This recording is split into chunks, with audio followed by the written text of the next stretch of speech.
Assalamualaikum warahmatullahi wabarakatuh.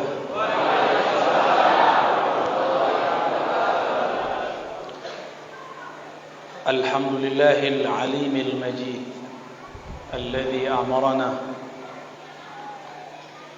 bi akhzil ilmi min ahalihi al-amjad ahalil isnad.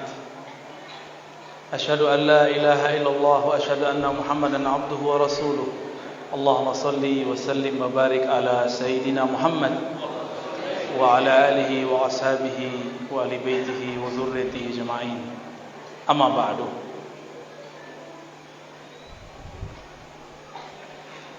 Terima kasih tadi tim hadrah ya. Terus semangat sekali ya. Sampai gempar ya. Salah satu salawat favorit saya itu salawat Mi'raj, itu Hayyul Hadi, karena menggambarkan tajalli tertinggi para nabi, itu tajalli pertemuan Nabiuna Muhammad dan Allah Subhanahu wa taala. Mohon izin para habaib, para masyayikh, terutama sahibul bait Kiai Agus Salim Haikal. Anda dengarnya antum namanya Haikal? Benar. Baru dengar kalau ada Agusnya. Ya, barusan. Mata Allah fi hayatih. Amin. Wa ja'ala lahu an-najah wal falah wal farah. Amin. Fi din wa dunya wal akhirah. Amin ya rabbal alamin. Begitu juga untuk para santrinya, para gurunya, keluarganya, dan semua orang yang menitipkan anak-anak dari sini. Amin ya rabbal alamin. Salah satu kebanggaan belajar di pesantren-pesantren Nahdiyin itu kelimpahan doa. Itu ajib. Itu enggak ada di madrasah manapun di dunia kecuali Nahdiyin. Fatihahnya kebanyakan. Al-Fatihah, Al-Fatihah. Lama-lama jadi kah. Tapi itu ajib. Karena doa dalam Al-Fatihah adalah usulud da'awat. Inti semua doa ada dalam Al-Fatihah. Nabi SAW mengatakan, afdalud du'a alhamdulillah. Doa yang paling tinggi, paling afdal itu Alhamdulillah itu kalau dalam riwayat Ahlul Quran artinya surat Al-Fatihah. Kalau menurut ahli zikir, ungkapan syukur kepada Allah. Jadi dua maknanya. Doa tertinggi adalah baca surat Al-Fatihah. Yang kedua maknanya apa? Bersyukur kepada Allah. Kenapa orang bersyukur ditambah oleh Allah? Karena syukur itu adalah doa. Semoga para pengajar di sini mensyukuri mengajar di sini. Ini santri-santri bersyukur enggak jadi santrinya Kiai Agus Salim Haikal? Kalau antum bersyukur, insyaallah gedung baru jadi. Amin. Insya Allah. Amin ya rabbal alamin. Karena kalau enggak syukur, ya Allah enggak berkahi. Kalau dalam ungkapan yang saya dapat, asyukru aslul barakat. Syukur itu adalah asal pokok dari keberkahan. Nah, tim hadrah fokus dulu ya. Taruh barangnya.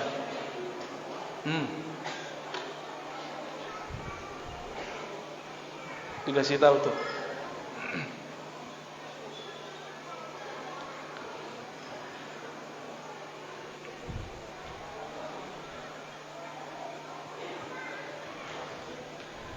Judulnya apa tadi? Motivasi. Waduh, judulnya gawat ini. Saya baru tahu hari ini tuh. Motivasi dan NU bersanad. Oh, berarti ada NU tak bersanad? Oh gitu. Ada NU tak bersanad? Oh gawat itu.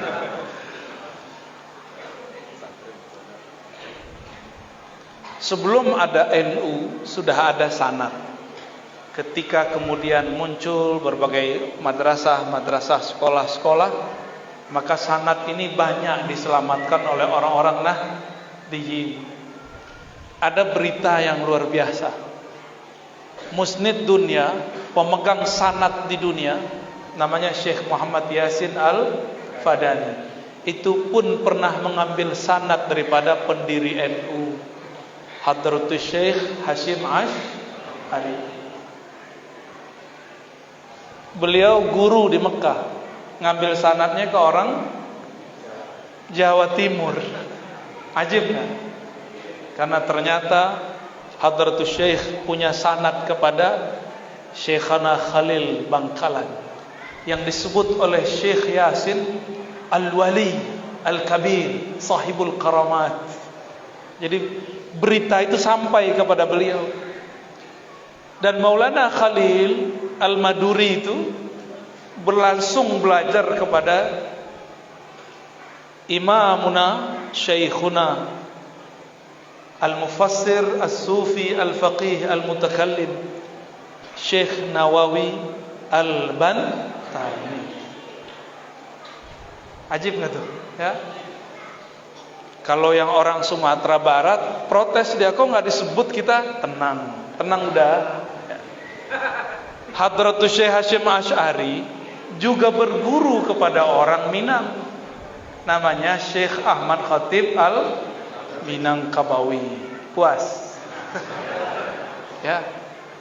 Masa disebut Banten, Madura, Jawa gitu enggak? Ya. Dalam bab ilmu itu suku sudah hilang. Dalam bab ilmu sanad itulah suku barunya. Maka dalam bab keilmuan kakak, adik, paman itu hitungannya. Saya kalau berguru kepada Syekh Fulan, teman dia itu paman saya. Si paman ini punya murid, berarti saudara sepupu saya dalam keilmuan. Gitu. Walaupun saya nggak ikut organisasi dia misalnya. Ini organisasi Aswaja ini kan banyak. Ada NU, ada Matali'ul Anwar, ya. Ada NW Nahdlatul Watan, ada Persatuan Tarbiyah Islamiyah, ada Wasiliyah, ada Al Khairat. Apalagi banyak yang nggak bisa kita sebut satu-satu. Semua sanadnya bertemu, jadi mereka itu bersaudara. Maka kalau antum titik, Bapak Ibu titipkan anak ke pesantren yang bersanad itu, ketika orang kirim Fatihah ila hadratin Nabi sallallahu alaihi wasallam wa ila masyayikhina wa syekh masyayikhina wa talamizihi wa talamizihi wa ahlihi, udah dapat sudah. Orang tuanya dapat. Jadi kalau kita titipkan anak kita ke pesantren bersana dan dia suka bertawassul, Fatihahnya kena, itu keluarga-keluarganya, omnya kena semua. Siapa yang berbuat baik, donasi ke sini kena semua. Itulah yang kita sebut aslul barakat, pokok daripada keberkahan. Doa berkah enggak? Percaya enggak doa itu berefek? Benar? Serius? Iyalah, ya masa nggak bisa doa ya? Saya ini bukan santri tulen, santri separuh-separuh, tapi dapat berkahnya alhamdulillah banyak. Dulu waktu kami belajar di Sumatera Barat, saya minta nyantri ke ayahanda saya. Kata beliau, udahlah kamu sekolah negeri aja nak. Gitu. Dikira sama sekolah negeri yang MTSN dengan pesantren. Sama atau beda? Beda. Kitabnya beda. Satu kitab Londo, Latin. Ya, satu kitab Arab, kitab Nabi.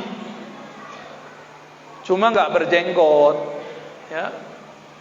Berjenggot itu nanti kalau di Jawa itu kitabnya berjenggot ntar tuh. Tapi Pak Kiai kita nggak berjenggot ya. Jenggotnya sudah disimpan di dalam hatinya ya.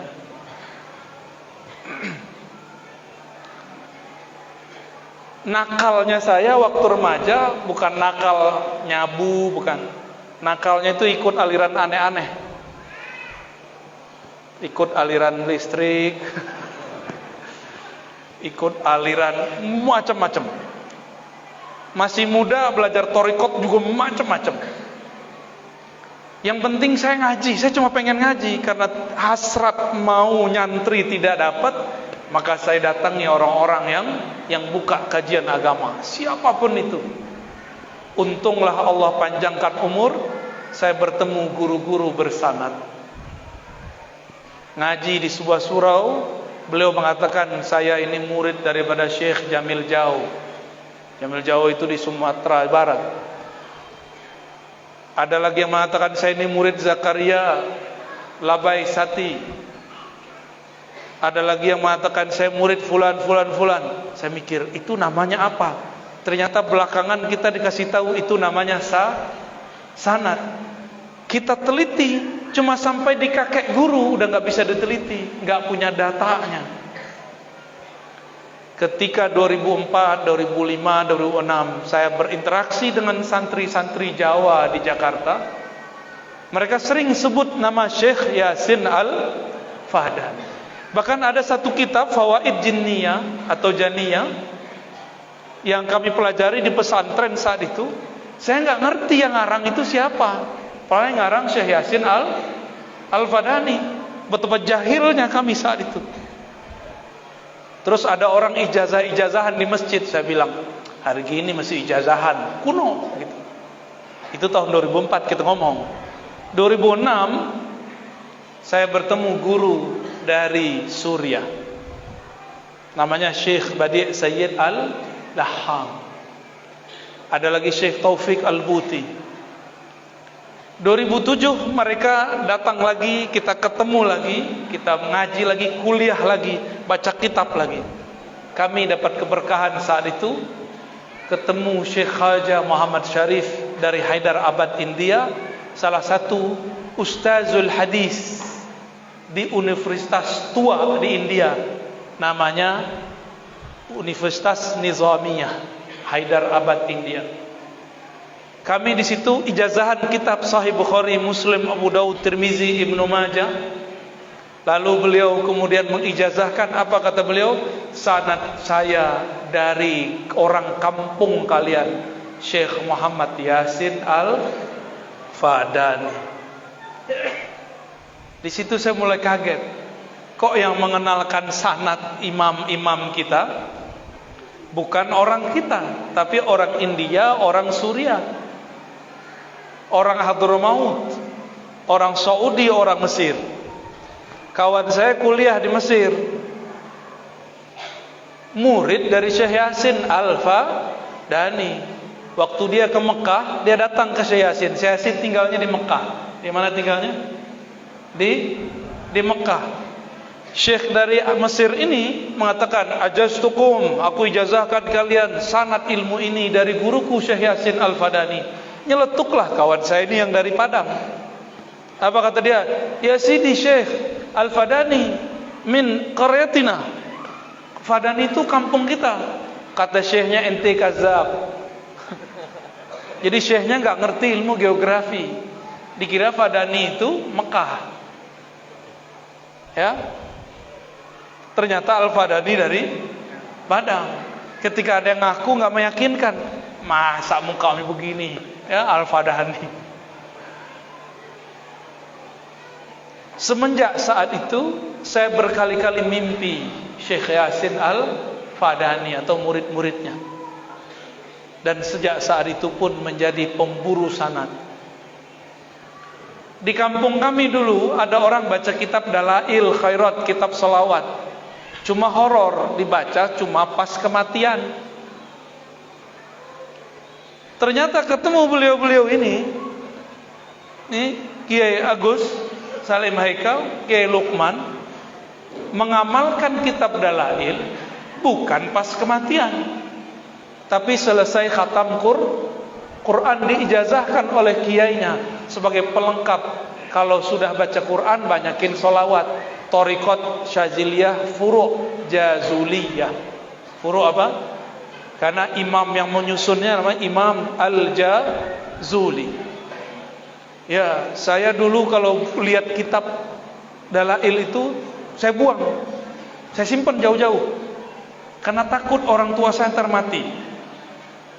Jadi momok di kepala kami baca kitab dalail, kitab sholawat, mati. Akhirnya saya pulang kampung. Saya tanya ke masyayikh yang dulu mengajarkan dalail, tapi sudah ditinggal murid-muridnya. Abu ya, ini dari mana nih belajar kitab ini? Oh, dulu dari si fulan, Syekh Abdurrahman Kumango, dari Syekh Abdul Wahid Salihi, Syekh Abdul Malik, Syekh Arsyad, Syekh Abdurrahman Batu. Begitu. Oh, berarti nyambung. Nyambung ke ulama di Mekah. Saya tanya juga teman-teman kita di Jawa. Kalau di Jawa poros sanadnya Pak Yai, Mbah Yai Bashir, Ahmad Bashir Al-Kudusi dari Kudus. Dan ajib, beliau nyalin sendiri, dibenerin kesalahan teks yang ada di cetakan-cetakan yang ada. Di setiap nama nabi dan malaikat ditambahkan Sayyidina. Tulisannya bagus, jelas. Sayangnya cetakannya kecil. Ada versi gedenya. Wah, saya mau yang gedenya tuh ya. Itu juga nyambung nanti ke atas. Ternyata amalan ulama-ulama kita di Sumatera dulu itu di Jawa diijazahkan. Tapi ada yang unik, bedanya di Nahdiyin, ulama-ulama Nahdiyin kalau dapat satu amalan diberikan ujian dan latihan riyadhah, namanya saum. Ada puasa dalail. Ini dulu Kiai Lukman nih sebelum ada pelebaran jalan, pelebaran perut maksudnya ya. Itu dulu ramping kayak Kiai Haikal nih, persis sama ya. Ada kerampingan. Lama-lama ada kemajuan, depan kiri kanan. Dulu puasa berapa tahun Kiai? 7 tahun. Antum dulu berapa tahun? 18 tahun.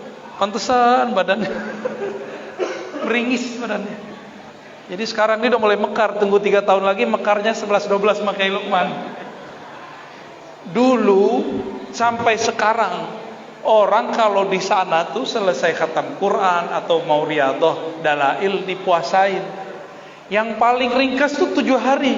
Tuh kiai namanya Kiai Rukhsah, Kiai diskon. Kasihan murid, ya udahlah puasa 7 hari lah. Saya dapat lagi diskon, super diskon tanpa puasa. Jadi dalailnya tanpa puasa, itu jalur Mekah.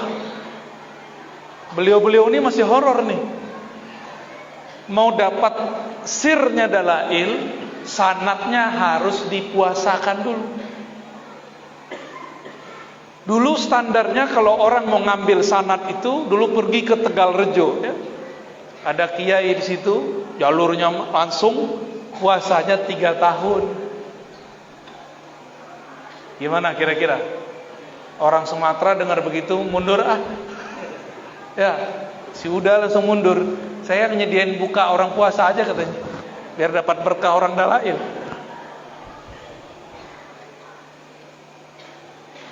Di Pariaman itu ada doa tolak bala, itu pantai. Pas kita baca, ternyata Ratibul Haddad. Orang udah nggak tahu kalau itu Ratibul Haddad. Iya, udah nggak tahu Kiai. Ternyata Habib amalannya Ratibul Haddad. Itu bersanad tuh kepada Al Habib Abdullah Al Haddad, qaddasallahu sirrah. Di kampus-kampus, anak-anak umum kalau aktivis Islam pengen zikir, cari kumpulan zikir, dapatnya Al-Ma'surat, tahu? Pernah dengar ya? Tapi sayangnya tidak ada sanad. Karena belinya di toko atau downloadnya dari Play Store, ya sanadnya sekuat sinyalnya lemah, dia nggak baca juga. Lain kalau dalail dipuasakan, Ratibul Haddadnya diijazahkan. Mau meninggalkannya eman. Kenapa? karena dulu mendapatkannya susah. Mau meninggalkannya itu kasihan. Untuk mendapatkan asrornya mesti bermujahadah bertahun-tahun. Dan mohon maaf, tahadus bin nikmah, saya nggak ketemu lagi di mana-mana kecuali di daerah Maroko, Mauritania, dan di Pulau Jawa, Madura, Lombok, mungkin Banjar sebagian, Banten, Pulau Jawa masuk ya, yang masih menjaga sanad, dihormati dengan berpuasa. Udah nggak ada di dunia. Wajar kalau ulama-ulama di Pulau Jawa banyak yang jadi wali-wali Allah, doanya mustajab. Wajar. Saya akui, saya orang Sumatera, saya mengakui, kami dapat dalail nggak pakai puasa. Ya udah, ngaku silakan.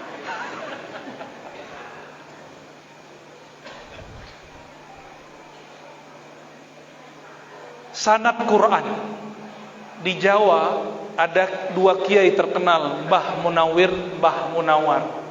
Sama-sama ngaji di Makkah. Ya, cuma lebih populer Mbah Munawir ya. Saya pernah dapat sanad juga dari jalur Mbah Munawar itu.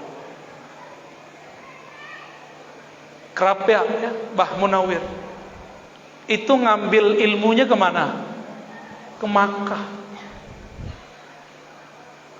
Berkembanglah sekarang di Jawa Tengah, di Jogja, pesantren tahfiz Quran bersanad. Anak kecil cilik-cilik udah biasa hafal 30 juz. Benar gak? Udah biasa. Dan mutqin, hafalannya bagus.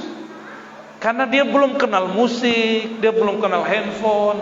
Yang pertama diajarkan kepada mereka adalah Al-Quran bersanad. Ajib itu. Jadi inilah asrornya Pulau Jawa. Sekarang orang Batam dapat berkah. Orang Demak diimpor ke Pulau Batam. Batam ini kan dibilang Indonesia, gayanya udah kayak orang Singapura ya. Belagu amat. Beliau mau memindahkan sebagian cabang nur yang ada di sana, dipindah ditanam di sini. Mau sokong nggak? Mau dukung nggak? Harus dukung. Beliau berdua ini, satu di tengah kota, satu di luar kota. Dahsyat. Mercusuarnya naik. Di mana ada orang baca Quran, malaikat melihat di ujung situ ada nur. Maka Nabi mengatakan, nawwiru buyutakum bis salati wa tilawatil Quran. Ini ada asrar di hadis ini. Terangi, beri cahaya, taruhlah nur di rumah kamu dengan cara sholat dan baca Quran. Ini udah dikepung nih Pulau Batam nih ya.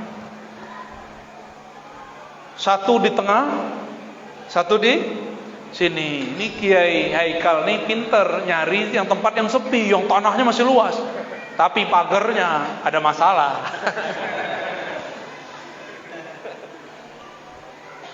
Kalau Kiai Lukman pinternya lain lagi, jantung kota. Biar nanti yang wiridan itu eksekutif muda. Kalau anak-anaknya mau nyantri, tinggal dibagi-bagi aja ntar ya. Mau kemana? Mau santri Quran sini, mau santri tinggal dibagi. Kan enak, nanti orang Batam nggak perlu kemana-mana. Bapak Ibu, ini hadiah buat orang-orang yang tinggal di Pulau Batam. Quran itu disebut sanadnya muttasilun musalsalun. Apa arti muttasilun musalsalun? Muttasil nyambung, musalsal beda lagi. Apa arti musalsal? Rahasia musalsal itu apa? Apa yang dilakukan guru saat mengajar maka ditirukan oleh murid secara sempurna, namanya musalsal. Baca Quran belajar lewat MP3 YouTube, beda nggak hasilnya? Ngapal Quran lewat guru, beda. Coba aja di tengah kota ada orang, kita masbuk nih, tiba-tiba ada yang mimpin, dia baca Quran, banyak apalnya, tapi kesemuanya ke hidung. Bismillahirrahmanirrahim. Alif lam mim. Dzalikal kitabu la raiba fihi hudal lil muttaqin. Kita bingung, ini apal tapi kok ke hidung semua? Ternyata dia ngajinya lewat MP3, lewat YouTube diputer, berangkat kerja diputer, pulang kerja diputer, akhirnya apal juga tuh. Ini sama amma yatasaalun. Ya, lumayan. Tapi belakangan merubah, unnya jadi on. Amma yatasaalun. Karena di MP3-nya, mukri'nya bacanya begitu, on. Emang ada di Jazariyah baca un jadi on. Alhamdulillahirabbil alamin. Ada sekarang orang begitu ngajinya? Oh, gaya-gayaan kayak Imam Masjidil Haram ya. Gak ada cara baca Quran begitu. Itu tanda baca Qurannya tidak bersanad. Quran itu musalsal, gerak bibir gurunya aja ditiru. Lidahnya naroknya di mana? Kalau baca i, bibirnya gimana? I. Gimana? Coba. I, coba. Bukan i najis, bukan. I. Muttaqin. Gimana? Nah, gitu tuh, dia santri bener tuh. Muttaqin. Ini muttaqin mulutnya monyong, muttaqiyun, muttaqin. Kemana-mana, karena ngaji lewat MP3, Google, download. Laduni itu, laduni tanpa guru. Ilmu laduni itu ada 3 sekarang. Ada laduni minallah, ada laduni iblisiyah, ada laduni googliyah, al-youtubiyah. Laduni itu artinya ilmu yang diperoleh tanpa asbab guru. Itu laduni baru itu. Gimana Kiai? Itu saingan antum itu. Laduni Wafi taban. Wah, itu lebih ngenyek lagi tuh. Iya. Dulu Imam Suyuti mengatakan, para masyaikh kami dari kalangan salafus saleh yaqulun la yu'khazul ilmu an suhufi. Tidaklah boleh belajar kepada orang yang otodidak. Kenapa? Karena nanti jadinya begitu. Dulu di zaman salafus saleh, mereka baca hadisnya sahih yang menyebutkan bahwa Nabi itu kalau sholat maka beliau memakaikan anazah. Apa arti anazah? Sama anzah mirip. Satu artinya tongkat, satu artinya tikus. Karena si orang ini gengsi belajar, dia bilang, gue bisa baca kitab, gak usah ah. Dia artikan itu tikus. Maka setiap kali sholat dia taruh tikus depannya. Itu kejadian di zaman dulu, zaman salafus soleh. Dulu di Jawa Timur ada orang sholat pakai sendal, pakai hadis Abu Daud, sallu ala ni'alikum khaliful yahud, sallu ala ni'alikum. Berbedalah dengan orang Yahudi, karena Yahudi tidak pernah sholat di atas sendalnya. Sholatlah pakai sandal. Kalau antum coba sholat pakai sandal sini gimana? Diusir sama santri ya. Akibat tidak pakai sanad. Syekh Albani karena ilmu hadisnya tidak bersanad, ilmu fikihnya tidak bersanad, dia mengharamkan emas untuk laki-laki dan perempuan sekaligus. Ibu-ibu pakai emas nggak bu? Atau punya emas? Emas yang di depan atau yang di tangan?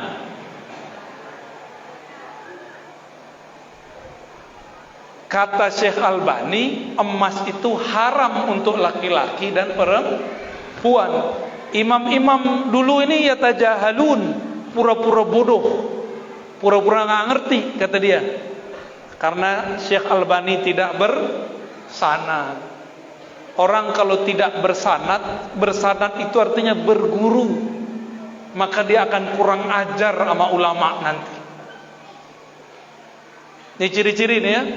Belajar tobat masuk Islam atau hijrah, tapi ngomongnya keras, ngomongnya suka-suka, nyalahinnya nyerang orang, masya Allah.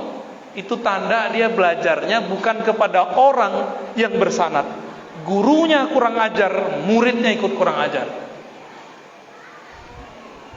Itu terjadi.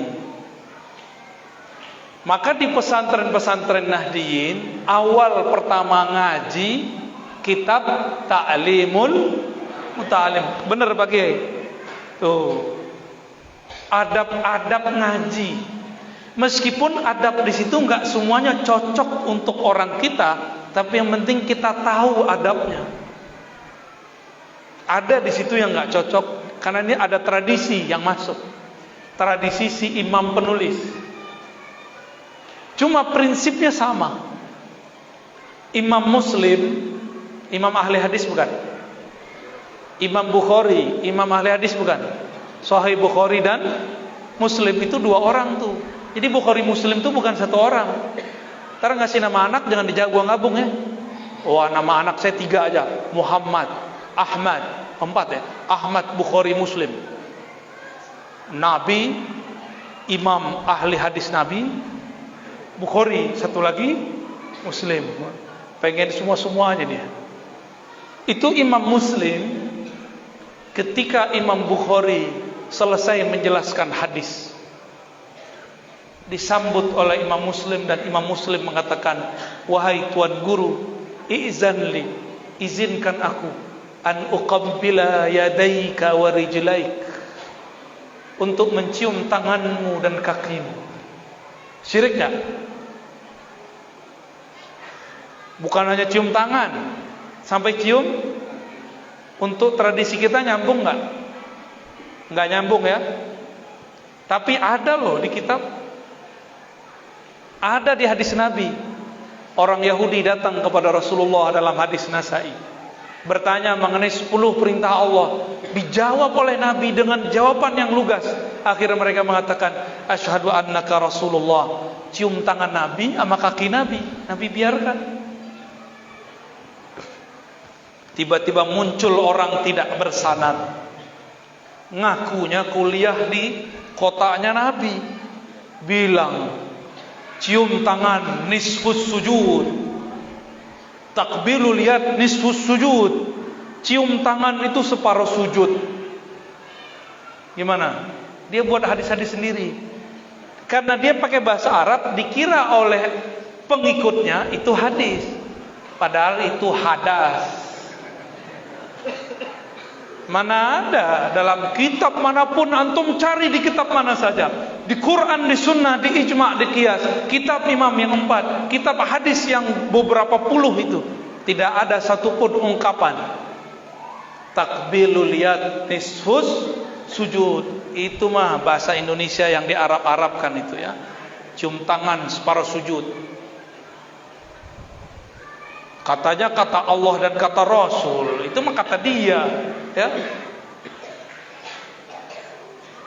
Jadi kalau santri kita nyium tangan gurunya boleh gak?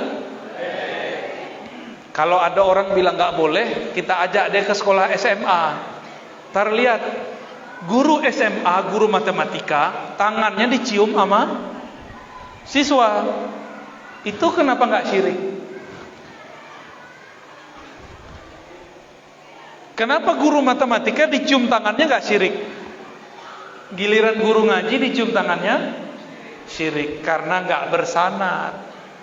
Jadi bagi dia nggak cocok sama isi otaknya, syirik.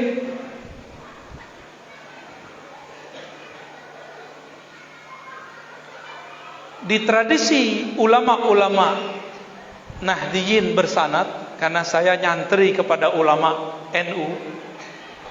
Allah yarham Syekhuna Ali Mustafa Yaqub, itu murid dari Mbah Yai Idris Kamali. Mbah Yai Idris juga Mbah Yai Sansuri Badawi dan kiai-kiai yang lain yang saya tidak mungkin sebutkan satu persatu. Mereka ini murid daripada Hadratus Syekh Hashim Asy'ari.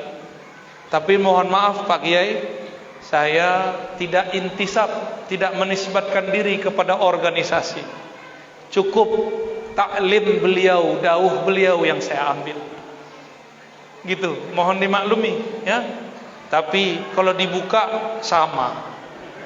Buka tawasulan juga. Buka lagi mazhab Syafi'i. Buka lagi bertasawuf ya sama. Akidah Asy'ari sama semua. Cuma saya memilih perjuangan yang berbeda. Sekarang Pak Kiai, yang ngurus santri online gak banyak. Saya tadinya membuat pesantren seperti ini di Bogor, tapi dilalah ada aja hambatannya. Isyarat dari Allah, lepaskan. Saya lepaskan dengan izin Allah, lepas. Gak tahu nanti ke depan ya. Sekarang begitu. Terus kita dititipkan satu ruko di Ciputat dekat UIN. Karena di UIN kalau dapat dapat ruko udah sama kayak gedung luas. 4 tingkat di sono, harganya 2M. 2M udah berapa gedung Kiai? Lumayan gede. Gede ya. Tuh. Cuma muatnya satu lantai cuma 70 orang. Lantai 2 70, lantai 3 70, ya segitu aja. Nggak bisa lah banyak-banyak ngajinya. Santri kita dulu ada 15 sampai 20 orang yang datang, yang nginap sekitar 12. Semuanya mahasiswa. Ada yang S1, ada yang S2.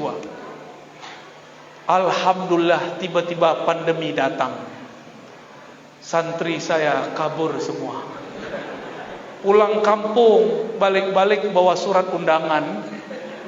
Hati antara gembira dan sedih. Sedih, ya gimana lagi. Bahagia, alhamdulillah santriku akan merasakan dunia dan seisinya. Istikharah terus, apa yang saya harus buat ya Allah? Ternyata selama pandemi banyak orang kemudian lari kepada Allah, tapi lewat YouTube, karena ngaji begini gak ada yang berani. Dapatlah isyarat, isi pengajian virtual, pengajian digital, pengajian YouTube, pengajian Facebook sebanyak-banyaknya. Maka mohon maaf Pak Kiai, saya kalau keluar bawa tim sekarang. Ya, bawa tim. Mohon maklum. Itu titipan perintah dari masyayikh. Kenapa? Karena kalau enggak kita yang isi, yang sebelah pagar yang isi. Minhum. Pagar yang mana nih Pak Kiai? Pagar Nusa. Ini pagar Nusa. Jangan GR dulu yang sebelah pagar ya.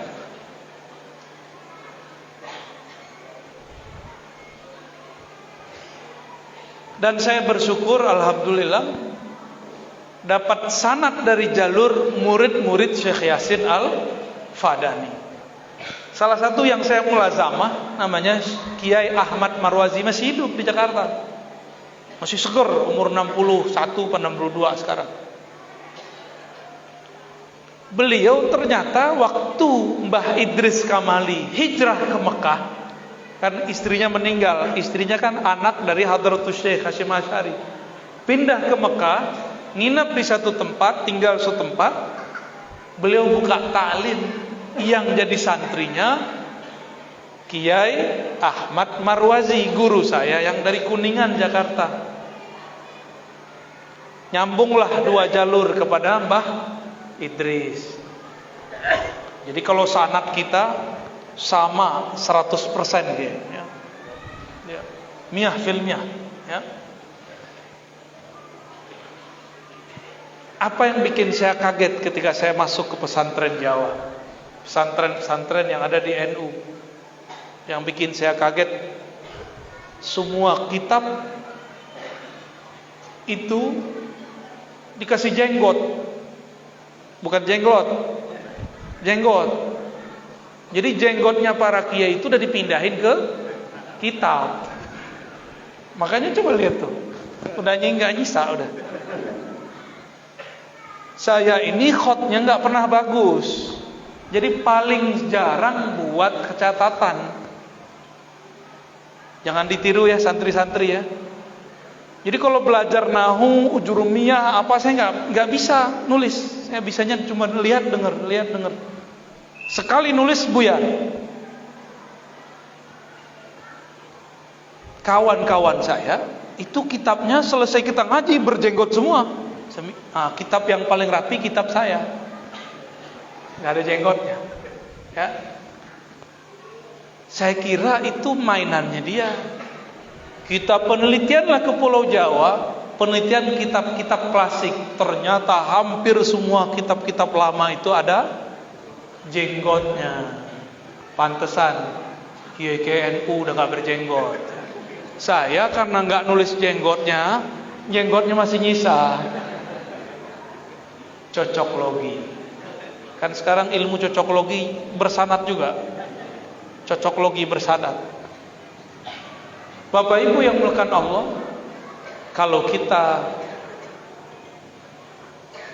sekolahkan anak-anak ke pesantren bersanad, ya, dan yang menjaga sanad itu kebanyakan sekarang pesantren nahdiyin, insya Allah akidah anak-anak kita aman. Ini saya yakin ya Bapak Ibu, kalau anaknya di rumah pusing nggak mikirin anak main gadget, bener nonton pusing nggak? Udah taruh aja ke pesantren. Bukan pelarian, niat ingin supaya anak menjadi ulama atau minimal jadi orang soleh. Masuk pesantren itu nggak mesti jadi ulama, minimal nanti kalau dia keluar dari pesantren, nilai-nilai kesolehan sudah tertancap dalam dirinya. Kenapa di UIN, IAIN, STAIN, jurusan agama itu nggak dijadikan simbol?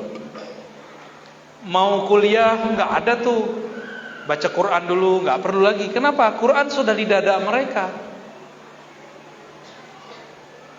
Begitu. Orang-orang UIN tuh sering dikata-katain, kita udah azan zuhur, mereka masih kuliah. Nah ini jadi bahan tuh untuk jelek-jelekin UIN. Ini yang ngomong kayak ngerti agama aja. Dia nggak ngerti bahwa ada hukum fikih, ada hadis yang menyebutkan bahwa Nabi pernah mentakhir sholatnya karena ada hajat, dan itu berkali-kali Nabi lakukan. Si kawan pakai satu hadis, afdalus sholah ala waqt fi awwali waqtiha, sholat paling afdal di awal waktu. Itu hadis yang sahih kalamnya, yang tidak ada waham muskilah dalam lafaznya, bukan lafaz yang itu. Afdalus shalah ala waqtiha, itu lafaz yang sahih, tidak ada syaz dan illatnya. Salat yang afdal ala itu diterjemahkan pada waktunya. Kawan saya salat di pesantren tempat kita dulu ngajar. Di pesantren selesai taklim jam 12, zuhur di luar jam setengah 12. Apa kata dia? Ini pesantren tidak sunnah. Padahal nama pesantren kita Darus Sunnah. Dia nguji-nguji kita dia ya. Akhirnya kita ajak duduk. Kamu ngerti nggak waktu afdal, waktu ikhtiar, waktu darurat? Ngerti nggak? Itu apaan tuh? Nggak ngerti deh. Jadi kita kalau belajar fikih, Nabi itu pernah didatangi Jibril. Di hari pertama, Sayyidina Jibril sholat di awal waktu. Besok Nabi tunggu-tunggu nggak turun-turun, ternyata sholat di akhir waktu. Tapi berjamaah. Di sini di pesantren, orang kalaupun ditakhir sholat zuhur jam 1, jamaah nggak? Jamaah. Gitu, ya. Nah, ini jadi ilmu nih bagi yang lagi rajin-rajin hijrah nih ya. Lagi kerja, meeting, azan, gimana? Gimana kira-kira? Kalau mau berhenti saat azan, berhentilah. Bagus, menghormati azan, biar kita dapat fadilah mendengarkan azan. Habis itu boleh nggak lanjut? Boleh. Islami nggak tuh? Islami. Tapi dibuat kesepakatan. Setelah rapat kita sholat kalau tidak bubar aja duluan. Gitu. Karena yang besar itu pahala jamaahnya. Mengenai waktunya boleh di awal, boleh di tengah, boleh di akhir. Yang penting di tempat sholat jamaah. Di mana? Di masjid atau musola. Ustadz, saya jamaah di rumah. Sudah, kita runtuhin aja masjid. Jamaah kok di rumah sering-sering. Jangan sering kecuali antum lagi safar atau lagi ada hajat, ya. Baik, bagian terakhir yang mau saya sampaikan. Dulu di zaman salafus saleh ada namanya Imam Sya'bi. Nama imamnya siapa? Sya'bi, Amir Asy-Sya'bi. Abad kedua Hijriah. Beliau mengatakan, ilmu ini, ilmu Quran dan Sunnah, dulu ada di dada para masyayikh. Tapi ketika ilmu ini ditulis, apalagi zaman sekarang diterjemah, maka yang membaca ilmu ini ada yang ahli, ada yang bukan ahlinya. Maka mulailah muncul mufti-mufti gadungan. Tahu mufti gadungan? Ahli fatwa tapi nggak cukup modal. Sampailah fatwa mereka, contohnya bilang apa? Doa kalau bukan kepada orang tua nggak sampai. Sering dengar nggak? Ya, sering dengar. Ntar kalau ada orang begitu, doain dia di depan dia, semoga Allah melaknatmu gitu. Kalau dia marah berarti dia percaya doa sampai. Tapi kalau dia konsisten, dia diam-diam aja.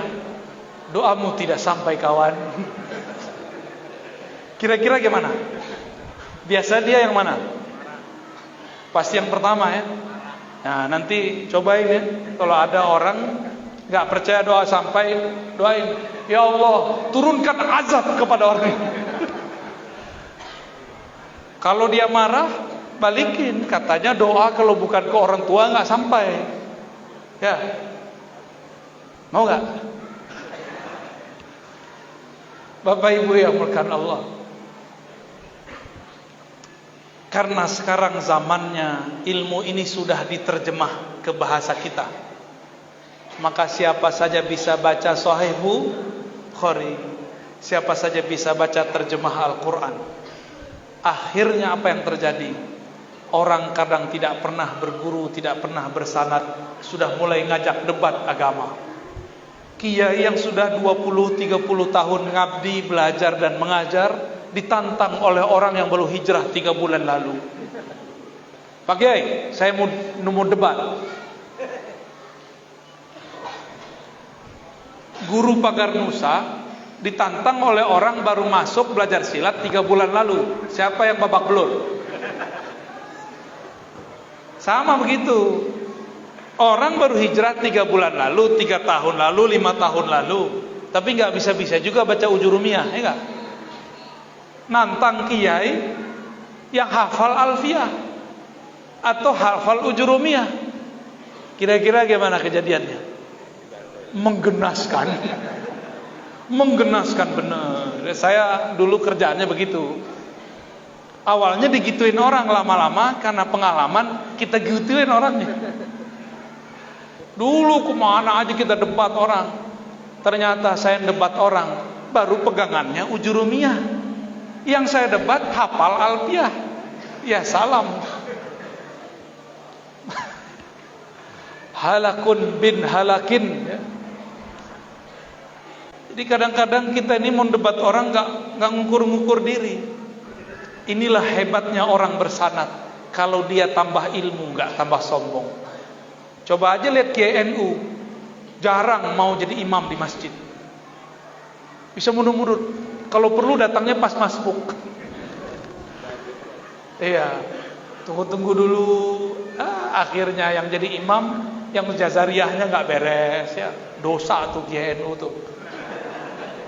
Antum terlalu tawadu, namanya tawalu. Kata Imam Ahmad, jika seseorang alim dipimpin sholatnya oleh orang gak alim, maka yang alim ini status derajatnya di bawah orang yang jahil itu.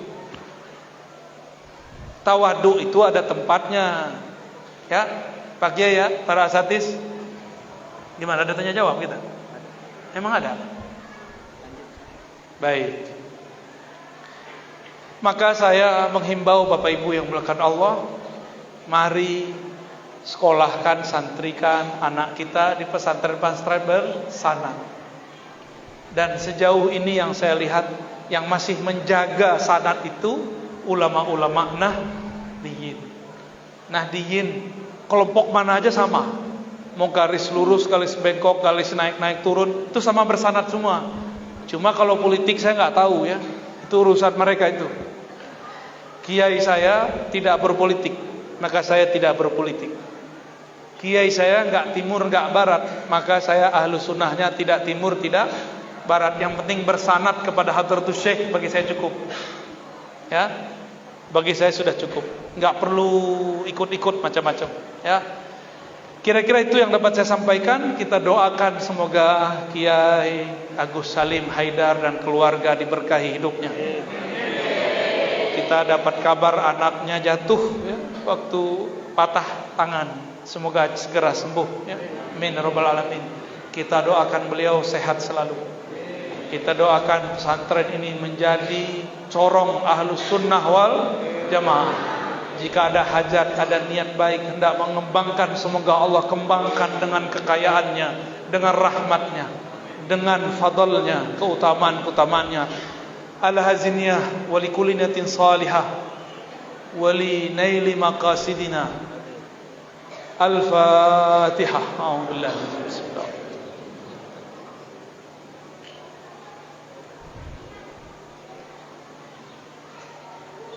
Allah istajib. Alhamdulillah. Ya. Piye? Ada pertanyaan? Hah? Apa enggak ada? Cukup. Cukup ya? Alhamdulillah. Loh, apa dah? Mau jadi orang Jawa? Enggak lah. Apa dah? Ini Ustaz, kenapa di kita di Sumatera ini pesantren, kebetulan kampung saya pesantren itu yang mendirikannya Syekh Sulaiman Asuli Al-Madani ya, itu tidak ada puasa. Ini kan tidak ada puasa seperti yang dilaksanakan oleh. Ya, yang kencang, yang kencang. Ulang. Ya.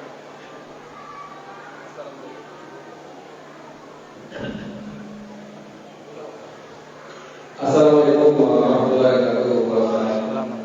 Saya bertanya Ustaz, kebetulan di kampung saya di Sumatera Barat yang namanya Tandok, tempatnya Syekh Ahmad Hati Al-Nawawi, itu ada pesantren yang didirikan oleh Syekh Sulaiman Asuli Al-Madani ya.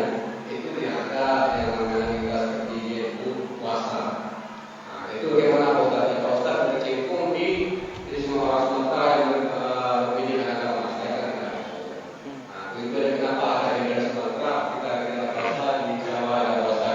Baik. Assalamualaikum. Karena Syekh Sulaiman tidak dapat ijazah dalail dengan puasa. Beliau ijazah dalailnya ijazah ammah, ijazah umum. Diberikan oleh Syekh Mukhtar Atarid waktu beliau di Mekah, enggak pakai sanad, enggak pakai puasa. Ya, cuma pakai ijazah tabarukan. Ya, apa istilahnya? Ijazah am. Namanya ijazah am. Kira ijazah am, apa tuh? Ijazah am namanya, ijazah umum. Ada juga yang khusus. Ada yang khusus bil khusus. Nah, itu tadi itu bil khusus tuh pakai puasa. Kalau ingin mendapatkan asrornya, dianjurkan mengamalkan puasa menurut kiai yang ahli puasa. Dulu Syekh Sulaiman Rasuli di Sumatera Barat itu, di Minangkabau, dia ngambil sanadnya, sanad tarekatnya kepada Syekh Muhammad Arsyad, bukan Al-Banjari, Al-Minangkabawi bin Abdurrahman Batu Ampar. Ya. Beliau pemegang sanad dalail juga. Tapi nggak pakai puasa. Dulu orang-orang Siak datang ke sana ngaji. Orang-orang dari Riau datang ke sana. Karena tidak ada tradisi itu, beliau lebih dominan mengajarkan fikih. Maka bergelarlah Syekh Sulaiman itu faqih. Beda dengan ulama di Payakumbuh. Itu mereka bergelar sufi. Ada puasanya, ya. Termasuk yang kita sebut tadi Syekh Abdurrahman, ya. Di Pulau Jawa, syekh masyaikhnya apapun ilmunya itu diriadohkan. Maka jujur saja, itulah keberkahan di Pulau Jawa. Pesantren di tengah kebun gak jelas, tapi ada aja santrinya. Bener gak? Kenapa ada santrinya? Karena malaikat itu kan kerjanya satu aja, malaikat tawafin, nyari orang lagi zikir baca Quran, zikir sholawat baca Quran. Ketemulah oleh malaikat di tengah pelosok sana ada orang baca Quran. Si malaikat ini akan membisikkan kepada orang-orang yang kalbunya telah dominan nur zikir, anterin santrimu ke sono, ke sono. Itu rahasianya, Pak. Itu rahasianya. Jadi nggak usah khawatir, Pak Kiai. Senjata kan udah cukup, tinggal dihidupkan, dinyalakan. Kencengin dalailnya, kencengin khatamannya. Dulu masyayikh kita memberikan ijazah biasanya untuk para kiai, para guru. Sallallahu ala Muhammad 313. Ya, setiap hari itu 311 mah dikit. Ya. Cuma ini khusus untuk apa? Untuk menghidupkan mercusuar pesantren, sehingga orang bisa lihat dari manapun negeri. Itu khusus tuh ijazahnya dari masyayikh. Nah, semoga para kiai kita di sini, mereka yang sudah punya perangkat banyak, menyalakan nurnya di sini. Amin ya rabbal. Di pesantren, biaya pesantren murah nggak Pak Kiai? Murah ya, sangat murah. Makan berapa kali? 3 kali. Kalau anak kita sekolah di tempat biasa, jajannya masya Allah, ya. Jadi orang belum tentu, sholat belum tentu, gadget nggak tahan, tawuran nggak tahu. Tapi kalau di pesantren, paling-paling dia sikut-sikutan sama temannya doang, ya. Makannya terjamin, apalagi tadi kayak tadi tuh makannya masya Allah. Saya disiksa Bapak Ibu. Pertama dikasih ikan, terus kasih lobster, kasih lagi apa tadi itu? Kerang. Hah? Yang kita congkel-congkel itu? Itu awal marrah akaltuha fil alam. Ma akaltuha mundu sabak, ya. Saya nggak pernah makan itu sebelumnya. Bid'ah benar malam ini. Harim saya orang Tuban nggak pernah ngajiin itu ke saya. Padahal itu kampung nelayan. Ini bukan kampung nelayan, ternyata kiainya ketua para nelayan. Aman kita. Nanti kalau kita ke Batam jangan lupa kesini lagi kiai. Baik, gitu udah ya. Nanti ambil amalnya. Kalau udah nggak sanggup, cukup khidmah ke beliau, itu sama. Ngajiin makannya, masak untuk beliau, dapat sir nanti. Tapi ujiannya kenceng. Kiai itu kan manusia biasa, benar nggak? Kalau ngeliat duit, ya hijau matanya sama. Ngeliat yang bening-bening, matanya ketarik-tarik ke situ, sama. Persis sama. Bedanya dia kalau kecebur tahu cara mandi. Itu aja bedanya. Itu beda kiai sama bukan kiai. Jadi jangan berlebihan memandang kiai-kiai itu juga banyak dosanya. Bahkan dosa kiai itu lebih besar dari orang awam. Kiai itu ngerti, nggak dikerjain, fasik. Maka kiai itu setiap doa pasti merasa hina, melebihi orang awam. Orang awam jarang zikrullah, tapi kepedean kalau doa kayaknya nggak punya dosa. Kiai itu satu napas lupa kepada Allah, dia istighfar kepada Allah. Beda nggak? Beda kualitasnya. Maka saya ini memandang diri saya banyak dosa. Setiap nafas saya banyak dosa. Belum lagi lintasan pikiran, syahwat yang muncul, masya Allah. Kalau Allah bukanlah Allah itu Rahman Rahim, mungkin kita sudah putus asa dari dulu. Ya, yang puasa-puasa begitu cukup kiai aja lah dah, ya. Udah nggak usah puasa lah. Ya, hah? Oh puasa, anaknya, ajib. Terlihat, anak kata beliau ini pengalaman nih, ini ayat-ayat Allah. Anak kalau diriadohin, didoain, dizikirkan, hasilnya beda kalau tidak diriadohin. Saya dapat ilmu itu dari Kiai Ahmad Marwazi. Apa kata beliau? Guru saya, Mbah Idris Kamali, mempuasakan dirinya setahun, mempuasakan untuk gurunya setahun, lalu berpuasa dengan niat untuk muridnya setahun. Maka tidak ada muridnya kecuali jadi orang alim. Mbah Yai Idris itu orang Cirebon ya. Orang Cirebon ya, haji. Kejadian kata hikayat yang diceritakan oleh Mbah Kiai Marwazi. Mbah Yai Idris ini lagi pulang kampung. Paceklik gak turun-turun hujan. Yang hafiz Quran udah khataman gak juga turun hujan. Ahli dalail udah baca dalail gak turun juga hujan. Beliau pulang. Apa kata beliau? Noh, ambil kuda yang di jidatnya ada putih. Tar saya riatohin. Nah, itu rahasia tuh ya. Gimana caranya? Maka nanti pesantrennya harus sudah kuda, Kiai. Masa di samping pagar ada kudanya? Masalahnya kuda lebih mahal daripada Avanza. Harus ada memanah, tapi manah kolbu. Minhum. Akhirnya selesai riadah beliau, nggak nyampe 3 hari turun hujan. Mbah Yai Idris sahibul karamat wali asyahir, ya. Itu sirnya para masyayikh turun karena sering puasa. Kalau ingin dapat kebijaksanaan, sering-seringlah lapar. Lapar itu berarti berpuasa. Maka dengerin kalau mereka ngomong tuh. Ngajarnya beda dengan orang jarang puasa. Beda aja. Saya bedain kiai yang jarang puasa sama puasa itu. Karena orang puasa kan jangankan sama yang haram, yang halal aja ditahan-tahan, benar nggak? Lagi puasa kelihatan harim lagi cantik-cantik. Nah, ditahan kan? Lagi puasa ada air segernya bukan main, ditahan. Halal itu. Apalagi yang haram. Di saat itulah kolbunya tambah bercahaya. Kolbu kita gelap, ikut bercahaya kalau bermajlis dengan mereka. Itulah asror-asror di kolbu mereka. Apalagi kalau mereka belajar zikir khafi, zikir kolbu, terangnya di atas terang yang biasa, nurun ala nur.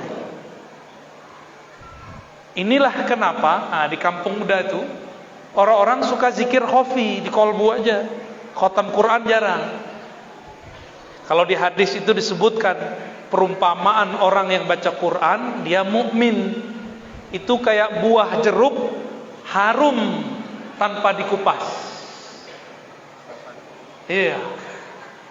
Ada yang dia harum di dalam, kalau nggak dikupas nggak keluar harumnya. Itu orang yang suka zikir khafi. Itu kelebihan kampungnya beliau tuh udah, ya. Akhirnya jarang puasa, puasanya diam-diam aja. Semoga yang hadir tambah semangat, naruh anaknya di pesantren bersanad, ya. Jangan kayak pesantren-pesantren tertentu yang kitab akidahnya sudah diganti, kitab fikihnya sudah diganti, hasilnya mazhabnya gado-gado, nggak jelas ke timur ke barat, arahnya pun tidak tahu.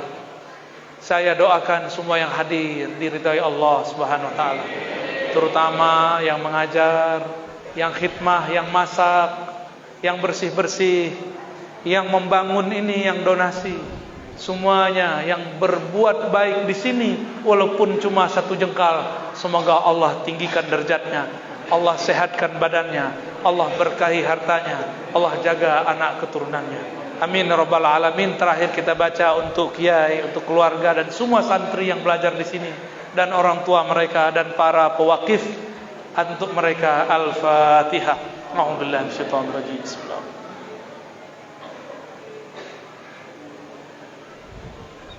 Warahmatullahi wabarakatuh. Amin amin ya rabbal alamin. Istajib da'watina bisirril Fatihah wa bihaqqil Fatihah wa bisalawati ala nabi sallallahu alaihi wasallam. Demikian dari kami, udah jam 9. Hari ini termasuk banyak. Mohon maaf tidak dapat salaman. Salaman dengan kolbu aja ya. Assalamualaikum warahmatullahi wabarakatuh.